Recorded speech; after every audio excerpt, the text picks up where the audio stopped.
Good morning students. We are going to continue our chapter, that is the force and laws of motion. In the last lecture we have defined the force, we have done the application effects of the force, and next is the we have defined already, that is the Newton's first law of motion.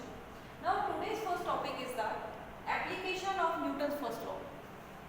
Newton's first law defined as when the force acting on the object is zero, if F is zero, then the object will be either at rest or it will be in the uniform motion. Means if the force acting on the object is zero, its velocity will be zero or its velocity will be constant. Or you can say that if the object is at rest or at the uniform motion, and it will continue in its state of motion. Newton's first law basically gives us the definition of the force. That's Newton's first law define the force. Next, Newton's first law gives the concept of the linear momentum. Newton's first law of motion gives the concept of the linear momentum. Now come to the linear momentum. Linear momentum basically it is the physical quantity that is contained in a moving object. It is a physical quantity contained in moving object. Means object which is in motion, in that object there is a physical quantity that is known as the linear momentum. To understand the linear momentum, let us consider an example. Let us suppose we have a ball that is moving towards you with particular velocity. Now you want to stop it. So to stop this ball, we have to apply some force. Let us suppose its mass is, let us suppose it is the 1 kg and speed or the velocity is, let us suppose 2 meter per second. In this case, let us suppose you are applying the force F1 is equal to 1 Newton. Then I am going to consider the same type of ball, means the mass of the second ball is again 1 kg, but the velocity in this case, that is, let us suppose it is the 4 meter per second. Means we consider the two balls having the same mass but moving with different velocities. Now we have to stop these. Then in which case we have to apply more force. It's our daily experience that when a fast moving object of the same mass, two objects are moving toward us having the same mass, to stop these we have to apply more force which is moving with greater velocity or greater speed. The object having the more speed, we have to apply more force to stop it. Means in this case, let us suppose I am applying the 2 Newton force. Means जितना object fastly move हो रहा है उतना उसे रोकने के लिए हमें ज़्यादा फोर्स अप्लाई करना पड़ रहा है. सेकेंड केस में इसी का ले रही हूँ. In the first case we have fixed the mass. In the first case mass was a constant but the velocity was variable. Second case is the, let us suppose we have again the two balls. One is the smaller ball and the second is the bigger one. Means let us suppose M1 is the 0.5 kg and M2 is equal to, let us suppose 8 kg. Suppose. Now it is moving with velocity 1 meter per second and second ball is also moving with velocity 1 meter second. Means in this case we have fixed the velocity. The velocity is the same or the speed is same but its mass is the different. Now in this case we are going to stop these two balls. In which case we have to apply more force. Obvious, to stop this heavier one. The ball which having the more mass, we have to apply the more force to stop it. Now from these two examples we have concluded that if the mass of the ball is higher, we have to apply more force. If the velocity of the two balls having the same mass is more, we have to apply some more force. Means a quantity is contained in these moving balls.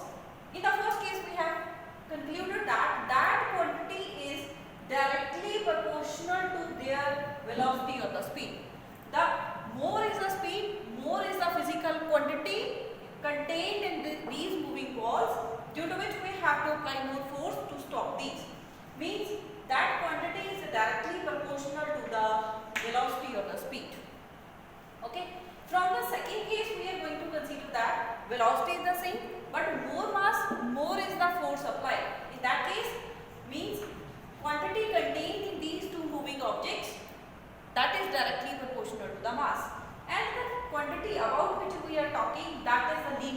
momentum.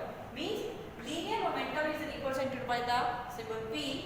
P is directly proportional to the speed of the object and P is directly proportional to the mass of the object.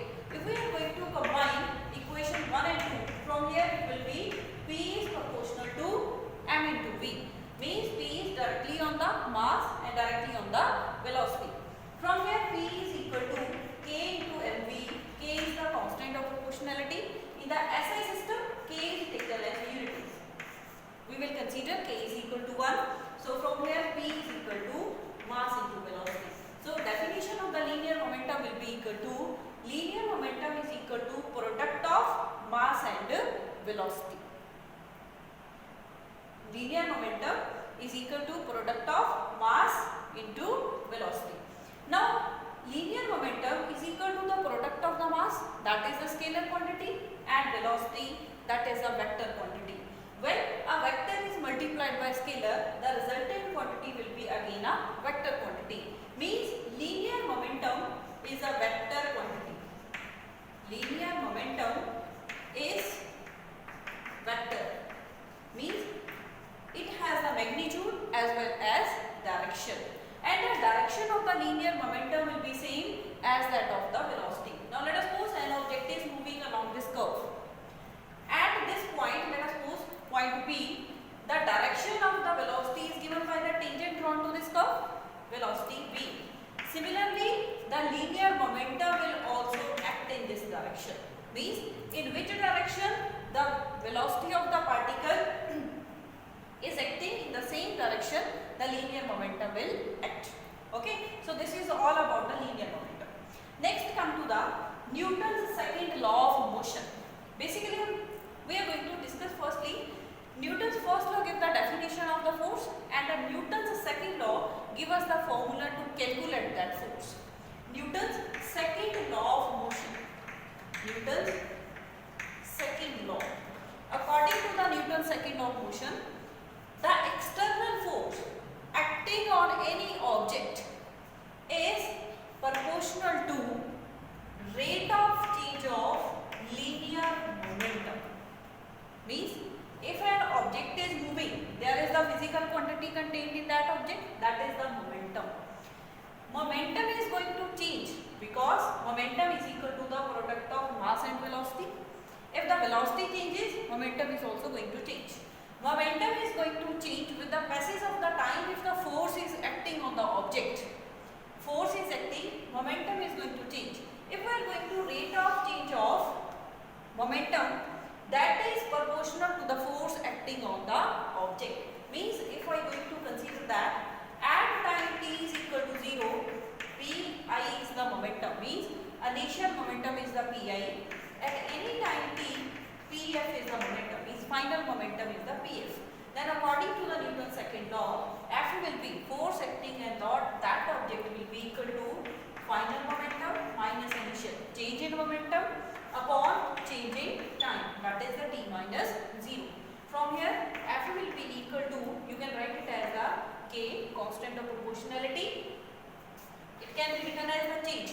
Whenever we are going to represent the change in the physics, it is represented by the symbol. It is known as a delta. Delta represents the change in the particular quantity. So k delta p upon delta t. This is the basic definition of the Newton's second law of motion.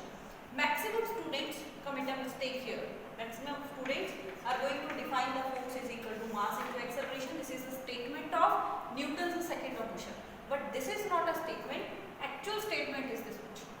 We are going to define actual definition of the Newton's second law of motion is that this force is acting, external force acting on the any object is directly proportional to the rate of change of linear momentum of that object with the time. Okay, now we are going to reach at this point. This is the basically derivation, or we are going to derive this formula from the basic definition of the Newton's second law of motion. Now we are going to calculate this formula, that is force is equal to mass into acceleration. Means we have defined the Newton's second law in terms of momentum. Now we are going to express in terms of the mass and acceleration. Now, according to the definition, force F is equal to M delta P upon delta T. This is the definition of the Newton's second law of motion. Force acting on any object is equal to rate of change of momentum. As we know, momentum P is equal to mass into velocity.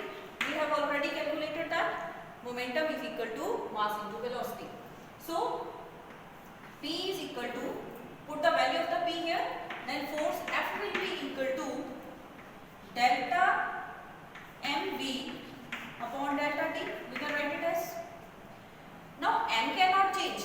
With the passage of the time, m cannot change. It is the fixed quantity, it is a constant. So, we can write it as the m delta v upon delta T. Now, delta v by delta T, in the last chapter that we have covered, that is motion in the straight line, that we have know that the rate of change of the velocity with the time, that is acceleration. So, it can be written as force is equal to mass into acceleration. This is the basic formula that is derived from the Newton's second law of motion that we will use to calculate the numerically the force acting on any object, and that is basic information given by the Newton's second law of motion, that by using the Newton's second law of motion we can calculate the force acting on any object by using the formula force is equal to mass into acceleration. So, whenever we are going to ask to define the Newton's second law of motion, we have to define this. Force is directly proportional to rate of change of linear momentum. Not this. This is the formula derived from the basic definition. Okay, clear? So, next come to the units of force. Now, while using this formula, we are going to define the units of force. Units of force basically in the SI system, it is the Newton, on the name of the inventor, Newton. Now, we are going to define 1 Newton force. 1 Newton force from here. I am going to make this expression unity, 1 Newton, force is 1 Newton. To make the right hand side unity, I can write it as the 1 kg into 1 meter per second square. Okay, means the force acting on the object is said to be 1 Newton if it produces an acceleration of 1 meter per second square in object of mass 1 kg. Okay, or you can say that the force acting on the object of mass 1 kg is said to be 1 Newton if it produces an acceleration of 1 meter per second square in this object.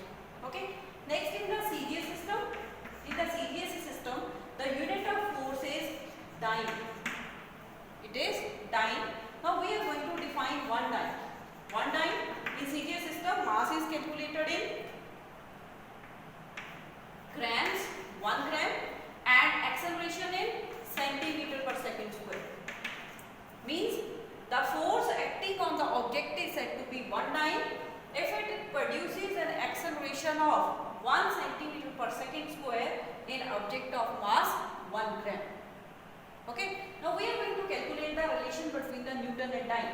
Means we are going to represent 1 Newton in dyne, or we are going to calculate 1 Newton is equal to how many dynes. Starting from here, 1 Newton is equal to 1 kg.